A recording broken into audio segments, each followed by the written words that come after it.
Malam di pesisir utara Jawa selalu terasa asing bagi Rafael. Angin laut berhembus kencang, membawa aroma garam yang menyengat, sementara ombak berdebur keras, menghantam batu karang dengan amarah yang tak pernah reda.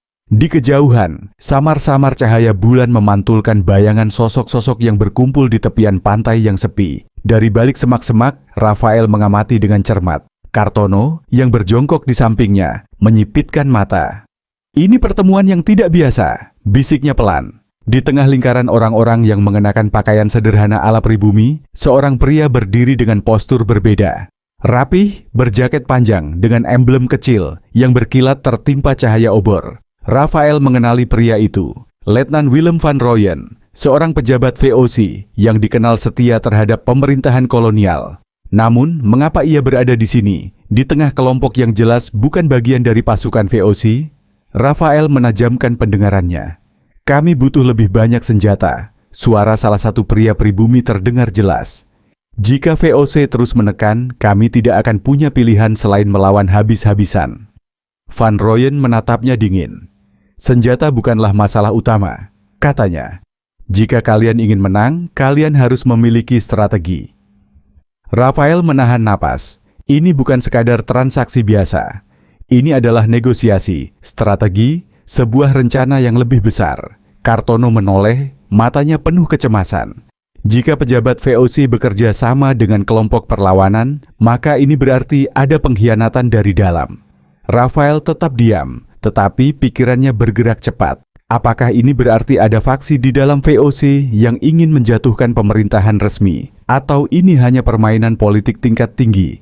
Tiba-tiba, suara keras dari kejauhan memecah keheningan. Seekor burung gagak terbang rendah melewati kepala mereka, membuat beberapa orang di pantai menoleh curiga. Rafael merunduk lebih dalam kebayangan, tahu bahwa jika dirinya ketahuan, maka perburuan baru akan dimulai.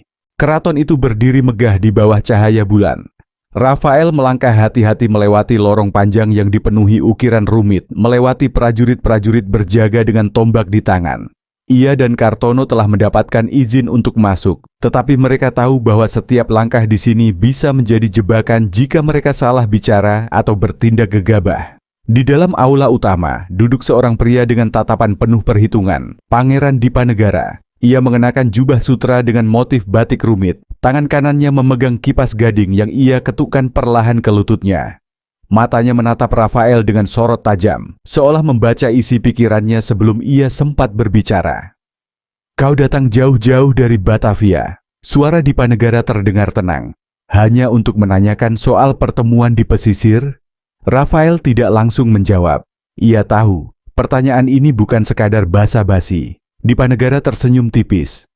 "Aku tahu tentang para pengkhianat yang kau buru. Tapi, apakah kau tahu siapa yang sebenarnya kau kejar?"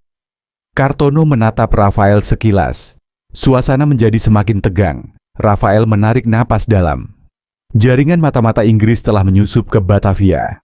Beberapa bukti mengarah ke kelompok yang memiliki keterkaitan dengan sisa-sisa pengkhianat dari Perang Mataram Batavia. Dan sekarang, aku menemui jejak yang mengarah ke istana ini. Dipanegara menutup kipasnya dengan gerakan lembut. "Dan kau berpikir aku bagian dari semua itu?" "Kami hanya mencari kebenaran," kata Kartono cepat.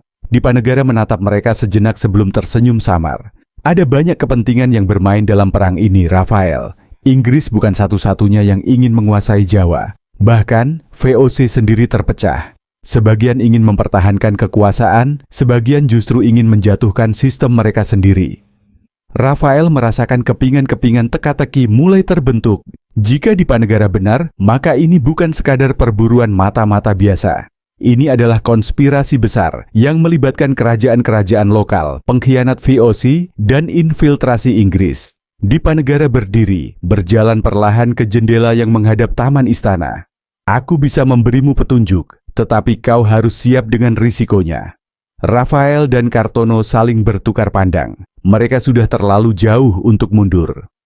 "Pangeran," kata Rafael akhirnya, "aku siap mendengar apapun yang kau ketahui." Dipanegara menoleh dengan senyum samar. "Kalau begitu, pergilah ke Semarang. Di sanalah kau akan menemukan jejak yang lebih dalam dan lebih berbahaya." Langit di atas Semarang berwarna merah saga ketika Rafael dan Kartono tiba di kota itu. Aroma garam dari laut bercampur dengan bau pasar yang ramai, membuat suasana semakin padat dan sesak. Semarang bukan sekadar kota dagang, ia adalah pusat pertemuan berbagai kepentingan. VOC, para bangsawan Jawa, saudagar dari timur, dan mata-mata yang berkeliaran di setiap sudut jalanan. Rafael menarik tudungnya lebih dalam, menyusuri gang-gang sempit menuju rumah persembunyian yang direkomendasikan oleh sang pangeran. Rumah itu terletak di belakang pasar ikan, tersembunyi di antara bangunan kayu yang mulai lapuk. Kartono mengetuk pintu 3 kali, jeda sebentar, lalu mengetuk sekali lagi. Pintu terbuka sedikit, memperlihatkan seorang pria tua dengan wajah keras. "Masuklah," bisiknya cepat. Mereka masuk ke dalam ruangan kecil yang hanya diterangi cahaya lilin. Lantai kayunya berderit ketika Rafael melangkah lebih dalam. Di atas meja terdapat beberapa gulungan kertas berisi catatan dagang dan laporan dari berbagai sumber. Pria tua itu, yang dikenal sebagai Ki Suradipa, seorang mantan juru tulis VOC yang kini bekerja di bawah jaringan mata-mata pribumi, langsung menatap Rafael dengan mata penuh kekhawatiran. "Kalian datang terlambat," katanya tanpa basa-basi. Kartono meneguk air yang disediakan di meja. "Apa maksudmu?" Ki Suradipa menyerahkan selembar kertas yang tampak terburu-buru dituliskan. Tulisan tangan di atasnya sedikit berantakan, seolah ditulis dalam keadaan darurat. "Jaringan tidak mati. Kami hanya berganti wajah. Semarang kini dalam bayang-bayang. Datanglah jika ingin melihat permainan sebenarnya." Rafael membaca pesan itu berulang kali, mengabaikan suara riuh dari luar rumah. Matanya menyipit, mencoba memahami pesan tersirat di baliknya. "Kami pikir setelah kematian Tumenggung Wirasatya, jaringan intelijen pribumi akan melemah," ujar Ki Suradipa. Suaranya rendah namun tegang. "Tapi nyatanya, mereka tidak bubar. Justru mereka semakin kuat. Mereka tidak lagi bekerja dalam bayang-bayang Tumenggung, melainkan seseorang yang baru. Seseorang yang belum kita kenal." Rafael meletakkan kertas itu di meja. "Apakah kau punya petunjuk siapa orang itu?" Ki Suradipa menggeleng. "Tidak ada yang tahu. Mereka bergerak cepat, lebih rahasia dari sebelumnya. Namun satu hal yang pasti, mereka mengendalikan Semarang dari balik layar." Malam di Semarang malam itu, Rafael dan Kartono menyusuri tepi dermaga Semarang. Angin laut berembus kencang, membawa aroma ikan asin dan kayu basah. Kapal-kapal besar berlabuh, membawa komoditas dari berbagai penjuru Nusantara.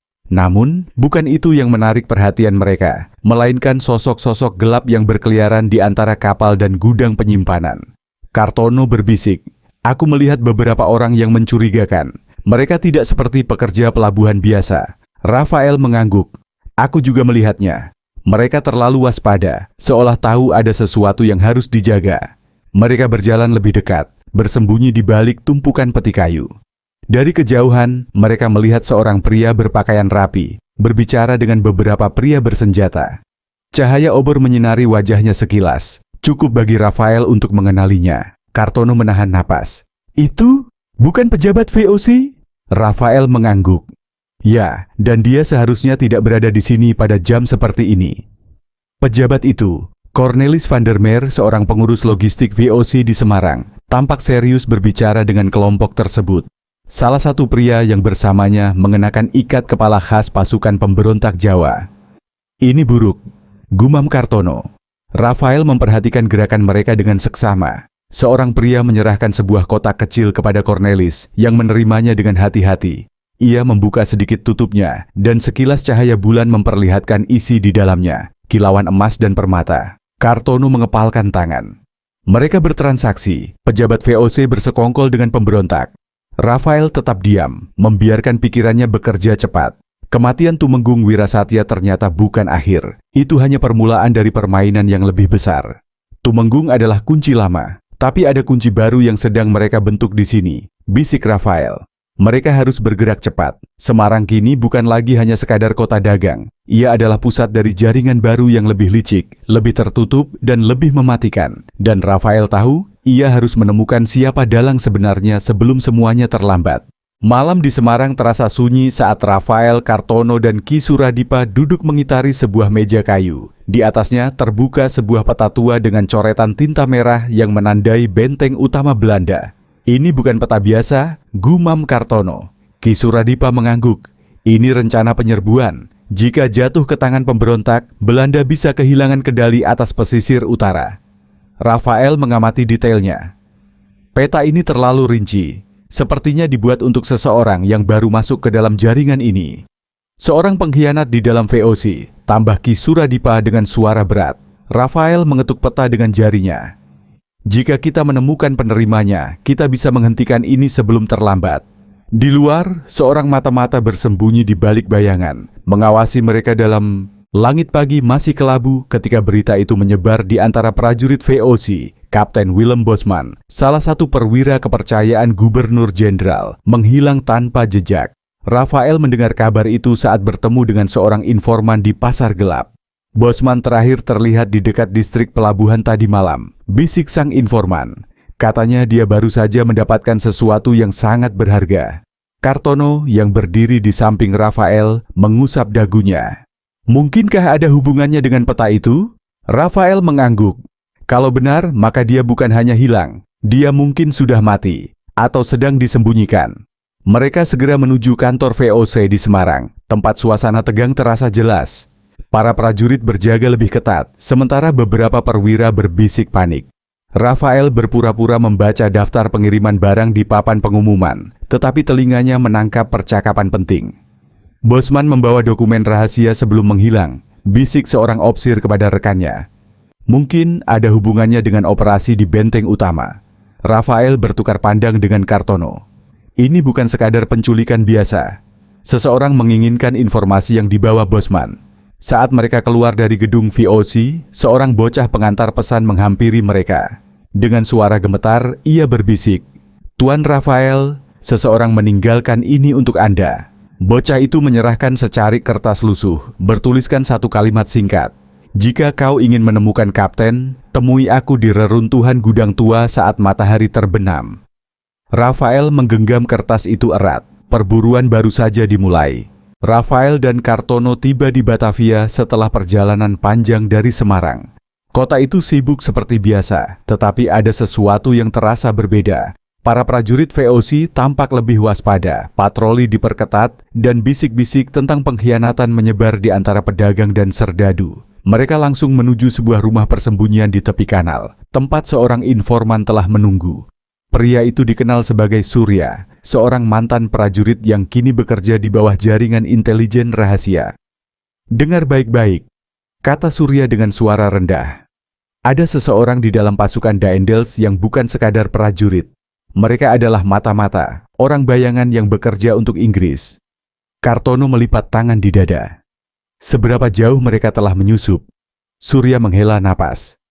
"Cukup dalam. Mereka bukan hanya mengamati pergerakan pasukan, tapi juga memanipulasi strategi. Setiap langkah Daendels selalu seperti sudah terbaca oleh musuh." Rafael merenung. Apakah ini ada hubungannya dengan hilangnya Kapten Bosman? Surya mengangguk. "Bisa jadi. Bosman mungkin menemukan sesuatu sebelum dia menghilang." Di luar, angin berembus pelan, membawa suara langkah sepatu bot di atas jalan berbatu. Rafael menajamkan pendengarannya. "Berapa banyak dari mereka yang menyusup?" bisik Rafael. Surya menatapnya tajam. "Cukup untuk membuat Batavia jatuh ke tangan musuh jika kita tidak bertindak cepat." Rafael menatap Kartono. "Mereka harus bergerak sebelum segalanya terlambat."